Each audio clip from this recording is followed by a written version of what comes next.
Father Ted, co-creator Graham Linehan, one of the most popular comedies in UK TV history, was arrested today after arriving back at Heathrow on a flight from the United States. Okay, just to bring everybody up to speed in case they didn't catch what Pierce just said, he's discussing the arrest of a comedian by the name of Graham Linehan, and it's either Linehan or Linehan, I don't freaking know. But he was arrested in the UK on suspicion of inciting violence due to social media posts about transgenderism, and these jokes were made while he was in Ireland, so he was outside of the country. The arrest has sparked a debate about free speech, with Morgan and guests like Mike Benz, criticizing it as an overreach by UK authorities. Graham Linehan was arrested on September 2nd, 2025, upon returning to the UK. So that happened yesterday. But he says 5 armed cops seized him and arrested him at the airport. And why did they do that? Because in April, he did these 3 tweets, or posts as they're now called on X. If a trans-identified male is in a female-only space, he is committing a violent, abusive act. Make a scene, call the cops, and if all else fails, punch him in the balls. The second one, commenting on a picture of a trans demonstration, he wrote, "A photo you can smell." The third one, "I hate them, misogynists and homophobes, fuck the M for them." I can't help but notice the timing of this situation, because just a week ago, Trump signed an executive order mandating a 1-year jail sentence for anyone caught burning an American flag, no exceptions. So, pretty interesting. Just, I guess, coincidence, whatever. But also, I did a video on this last week. If you haven't seen it, go check it out. And what we're seeing here seems very similar to that executive order we saw Trump sign last week. Someone here in this specific instance is exercising their right to free speech, but because their actions are being deemed offensive and because it hurts people's feelings, the government seems ready to infringe on individual rights to appease those emotions. So let's get into it. For a few inflammatory, comedically intended posts on social media. I think you're going to be very surprised by my answer, and I would say that I don't think it's right that he has been arrested. I think that he has made a career out of being hateful. I think that what he does to that community is incredibly dangerous, and I worry about the trans men and women who have to experience the fallout of his disgusting tirades every single day. But it does scare me that he was arrested, and it scares me that people are being arrested for what they're posting on social media. And I think that the government here and the Metropolitan Police need to be clearer about what the parameters are of what you can and can't post online if they're going to legislate on it. I think the worry, though, is that many trans people don't know how to deal with the vitriol or the fallout after he's had one of his explosions. I mean, you can't sue him, you can't shut him up, but every single day they have to deal with the tirade that falls on them. Well, his tirades, as you put it, are based on a firmly held belief by him that is shared by many other people. I don't care about his Well, hang on, let me finish my point. The comments he makes, all right, they can be expressed in an inflammatory way, as I've said, but that actually underpinning it is his argument that the trans activist lobby, for want of a different phrase, but the activist lobby supporting trans rights has spent the last few years traducing and reducing women's rights to fairness, equality and safety, and that it's actually the refusal to deal with that central problem, both in the United States, the United Kingdom and other countries, that has led to such rage on behalf of women's rights. The rage comes from trans people existing, which is what I find extraordinarily dangerous. You know, I work with trans people. Friends of mine are trans. You know, the sort of the danger and the vitriol that is spread across our tabloids every single day, I have never ever experienced or seen. And honestly, I just think he needs a new bit. I think, you know, maybe it would be helpful for him if he wrote a new show or wrote a new play and just left these people alone. Pierce asked the lady on the panel that is pro-trans if she feels it was right for the comedian to be arrested for jokes he made online. And at least I'll give her, a little bit of credit where credit is due. She says she believes the guy in question has the right to say these things and shouldn't face legal persecution over jokes. So that is appreciated. But then she pivots to making the point that all this anger and rage comes from trans people just simply existing which I find ridiculous. It's much more than that. It's similar to what the homosexual community has become. It's like they aren't happy with people accepting them. Instead, they want everyone to celebrate it and, you know, jump for joy and participate in all these pride stuff or get into the, you know what I mean? These parades they have all June or July. What is it? June, I think it is. But they want everyone to celebrate it. And if you don't, you're homophobic or a bigot. And people are just tired of all this crap. The debate over men competing in women's sports and vice versa has just run its course. It's run stale. No one has time or energy to keep talking about this stuff. And additionally, the amplified focus on LGBTQ in general and LGBTQ issues seems to have overlapped with with a overwhelming amount of trans identifying school slash mass shooters, whatever they're called now. This whole trans thing does nothing to benefit anyone other than this small faction of less than 1% of the population that makes up trans people itself. Let me bring Andrew Wilson in here. So Andrew, Graham Linehan, I'm not even sure if you're familiar with him, but he's he's one of the most successful comedy people in the country over here. But he's been at the centre of this debate for a long time with his very stark views about this trans issue. He's been bailed by the UK police, but only with the condition that he doesn't go on X. He wrote on Substack, in a country where paedophiles escape sentencing, where knife crime is out of control, where women are assaulted and harassed every time they gather to speak, the state have mobilised 5 armed officers to arrest a comedy writer. What is your response to that? Well, his tweets are satirical in nature. It is comedy based. She's right. He shouldn't have been arrested, but she's also wrong in the fact that, look, people are done with the trans thing. They've had enough of it. This whole, they're just kind of regular people like you and me, but happen to dress up like no, that's not really what's going on. You've unleashed an entire fleet of mentally ill lunatics on the public, and now we have to deal with the fallout of it. We have to deal with having to deal with these people on a day-to-day basis. A lot of people are sick of it. This guy is just echoing the thing which is in a lot of our minds, which is that, hey, we're kind of tired of these mentally ill lunatics on our streets. Yeah, so Andrew Wilson is right. There's really not much more to say there. People are just fed up with this stuff. So good stuff from Andrew Wilson. We really are. Ava? I find that really frightening. I mean, why would you say someone was mentally ill because they feel they were born in the wrong body? I mean, does that give you pleasure or joy to just stamp down on someone's, personhood? What's the intent here? Do you value truth? Because of course I value truth, yeah. Good. Then here's what's true. What's true is that if you're a man, you can't be a woman. And if you're a woman, you can't be a man. That's what's true. I don't think it's helpful to get into the... Hang on. I'll let you talk, but let me finish. Your attempt to gaslight everybody into the opposition of this truth builds resentment. And it's that resentment that you have to deal with. And it's you have done it to yourself. Like most of these things, the left does it to themselves. It's very obvious. People are not going to accept this. The trans agenda has stalled, and it stalled out the LGBTQ agenda with it because you're trying to gaslight people into something which is obviously not true. Andrew said something there that really caught my attention. He said, your attempt to gaslight everybody into the opposition of the truth builds resentment. And it's that resentment that you have to deal with, which is very true. I mean, that's spot on. If it weren't for the excessive gaslighting coming from these people that constantly want us to believe things to be true that just aren't physically possible, then this topic wouldn't be so controversial.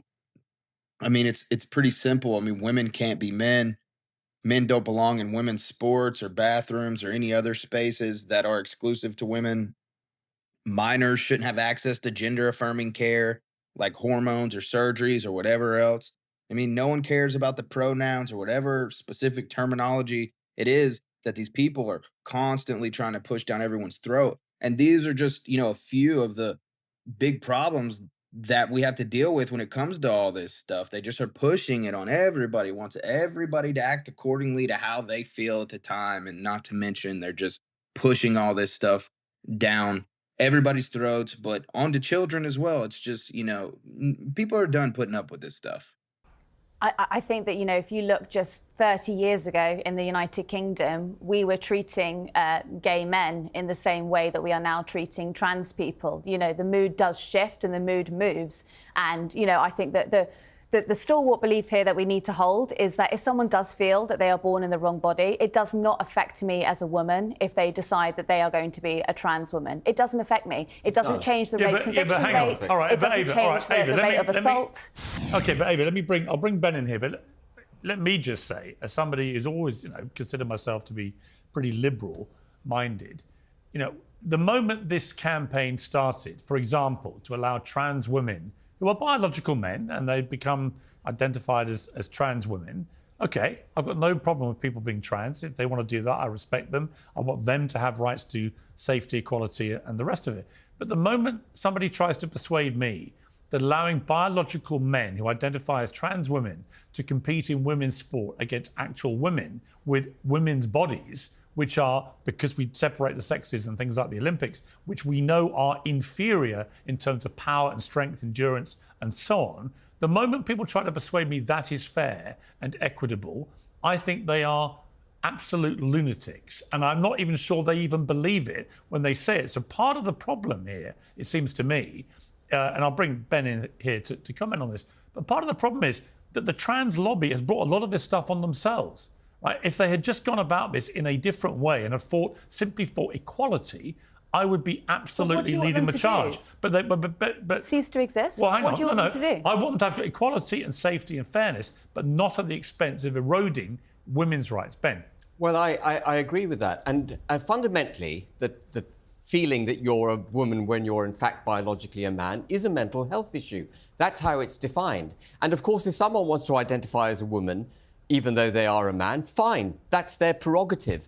But for the regulatory and legislative environment in which we now live, effectively to progressively discriminate in their favour, not for them to be equal, but for them to have the right to go into women's loos, compete with women in sport, go into women's prisons, all these things is an assault on the very form of liberalism that emancipated women and brought women to an equal footing with men. And now, in the pursuit of what I would call ultra-liberalism, we're setting aside women's rights. We've lost sight of common sense in our society.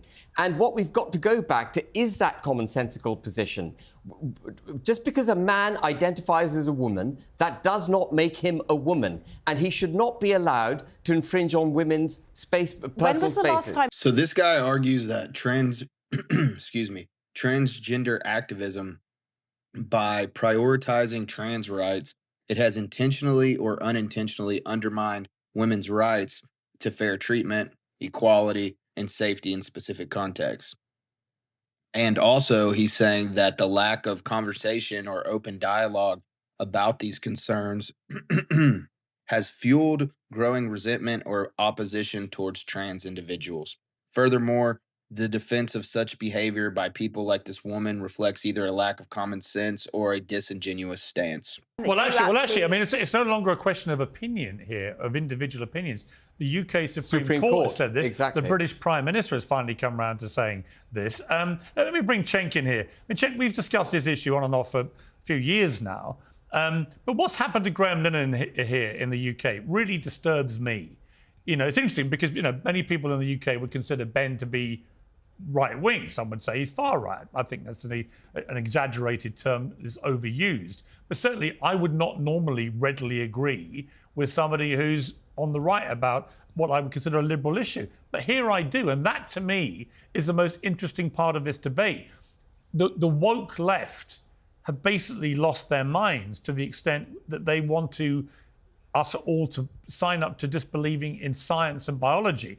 Here you've got a comedy writer who's been calling this out for years, now being arrested for clearly comedic. I mean, this first one, make a scene, call the cops. If all else fails, punch him in the balls. It's an obvious joke. You might think it's crass. You might not want to laugh.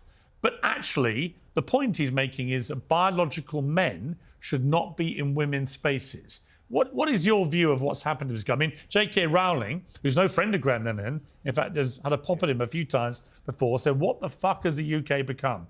This is totalitarianism, utterly deplorable. Elon Musk calls this he replied to her, it's a police state. What do you think of this? Yeah. So as you know, look, I maybe some folks on here disagree with trans activists 95% or 200%. I disagree with them about 5% about professional sports. And nevertheless, I've been attacked just as viciously as anyone on this panel. So I get it, guys. I get that trans activists sometimes drive people away. First of all, they don't represent all trans people. Second of all, the bigger problem to me is the hatred that trans people are getting that is irrational. So this guy, when he does the tweets about the smelling and the homophobia and misogyny and all that stuff, I don't care. Those are just his opinions, and no one should ever be punished for their opinions, even if they're terribly obnoxious, right? When he gets into, hey, if you see a trans person in the wrong place, start screaming about them and maybe physically assault them, that depends on the laws in the UK. But if you're threatening violence like that in general, yeah, it might be something the cops should talk to you about. And having nothing to do with your opinions about trans people or anything else, it's just that you're threatening violence. And then this other guy, the dude with the beard here, I mean, okay, so this is a common thing that the extreme right does. Okay, in my mind, there is no such thing as feeling like a woman. And I agree, I don't have that in my mind either. That doesn't mean that other people don't. I don't know why that's such a hard thing for folks to understand. So you weren't born that way, but they were. You think they're just all lying? And why would they be lying? And this whole thing of calling people who don't think like you mentally ill is actually super stupid. It's literally unintelligent, okay? So people think in different ways. They have different proclivities, including sexual proclivities and gender proclivities. If you can't understand that simple concept and you think anyone who doesn't think like me is mentally ill, there's actually something profoundly wrong with you. I used to find Sink Uger unbearable, mainly because I only saw his viral clips or his scattered content all over the internet without any real context or diving into his actual positions. However, I do commend him for being outspoken about this troubling relationship between U.S. and Israel and the situation going on in Gaza. Over the past 6 to 7 months, I've watched a fair amount of his content, and I think he's intelligent and a well articulated guy. That said, I struggle to understand how he has some of the opinions he does. I mean, I suppose it's to appeal to his left leaning liberal audience, but I just don't see how he doesn't find it irrational to deny all these issues surrounding gender or gender identity, whatever you want to call it. I just don't get how people identifying as different genders, biological men claiming they can have children, or people identifying as animals, these are forms of mental illnesses. With the number of recognized genders they have now, it's got to be in the hundreds or thousands. And undoubtedly, these things impact women's rights. I don't see how he reconciles this. Being as smart as I know him to be, I'll go ahead and let Andrew respond because I'm sure he'll have a pretty good response. And if you like this video, please like, comment, and subscribe. All right, Andrew Well, Wilson, there's nobody- something profoundly wrong with you. Yeah, sure. Well, nobody said. Yeah, what was articulated to you was something which is Yeah, it's pure actually logic. kind of exactly which- what you said. Well, yeah. What was articulated to you was logic. pure logic. Pure logic, and I'll explain the pure logic. You have no comparison to make as a male for what a female does even feel like. That's how we know it's a mental illness, Sank. It's really simple. It's the law of identity. I hope that you know what logic is, because that's what that is. It's the law of identity. You can't make a comparison for what it is to feel like a female, Sank. It's not possible because you're not one. That's how that works. Stop trying to gaslight me. Stop trying to pretend that I don't know what a male is, what a female is. Stop trying to pretend that I don't know what mental illness is. The mark of mental illness is irregularities in behavior. That's how you know what it is, Sank. How else would you even know?